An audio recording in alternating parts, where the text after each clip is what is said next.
آج کی کہانی رف رف کی زبانی، ہماری آج کی کہانی ہے بدترین دشمن۔ ایک دفعہ جب لوگ صبح دفتر میں پہنچے تو ہر کسی کی میز پر ایک لفافہ تھا۔ جس نے بھی وہ لفافہ کھولا وہ اس میں تھا مبارک ہو، آپ کا بدترین، اس دفتر میں موجود آپ کا بدترین دشمن آج مر گیا ہے، جس نے آپ کی ترقی میں رکاوٹیں ڈالیں، آپ کے دوستوں کے ساتھ تعلقات کو خراب کیا، آپ کی زندگی کو آسان نہیں کیا، آپ کے جو بینیفٹس تھے ان کو روکا، آپ کی دفتری زندگی میں کسی بھی قسم کی جس نے مشکل پیدا کی، وہ شخص مر گیا ہے۔ تو آپ سب کو دعوت ہے، آپ کو دعوت دی جاتی ہے۔ وہ انڈیویجول لیٹر تھا کہ اس کا اتنے بجے جنازہ جو ہے وہ آپ کو اس کا تابوت جو ہے وہ دکھایا جائے گا، جو بھی چاہے وہ جا کے ضرور دیکھے۔ اب ہر آدمی کو بہت تجسس ہوا اور کوئی بھی کسی دوسرے سے اس کا ذکر کرنے کی بجائے کہ مجھے یہ لیٹر ملا ہے، وہ یہی سمجھا کہ یہ میرا انڈیویجول ہے۔ جس ٹائم پہ جا کے دیکھا تو اس تابوت میں ایک قد اعظم آئینہ تھا۔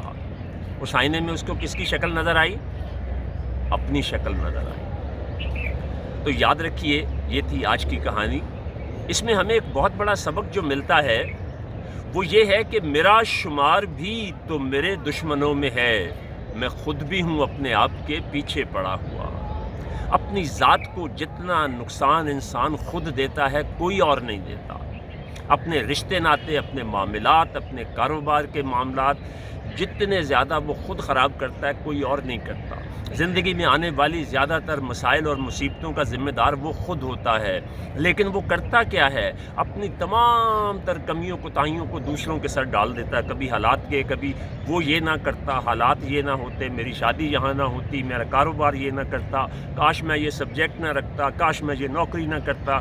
تو اپنے آپ کو پچھتاوے میں لیتا چلا جاتا ہے۔ تو یاد رکھیے کہ ہمیشہ اپنے آپ کو درست کریں تو پوری کی پوری دنیا درست ہو جاتی ہے۔ ہم اپنے آپ کو تو درست کرتے نہیں ہیں، اس 6 فٹ کے بدن کو، اور ہم پوری دنیا کو درست کرنے چل پڑتے ہیں، پوری دنیا پہ تنقید کرتے ہیں، کبھی اپنے آپ پہ تنقید نہیں کرتے۔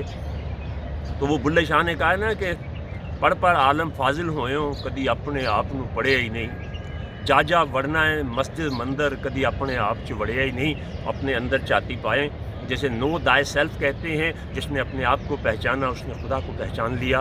تو اپنے آپ کو پہچانیے، اور آپ نے اپنے راہ میں جو کانٹے بوئے ہوئے ہیں پہلے انہیں اٹھائیے، پھر کسی اور کی فکر کیجیے۔ بہت شکریہ۔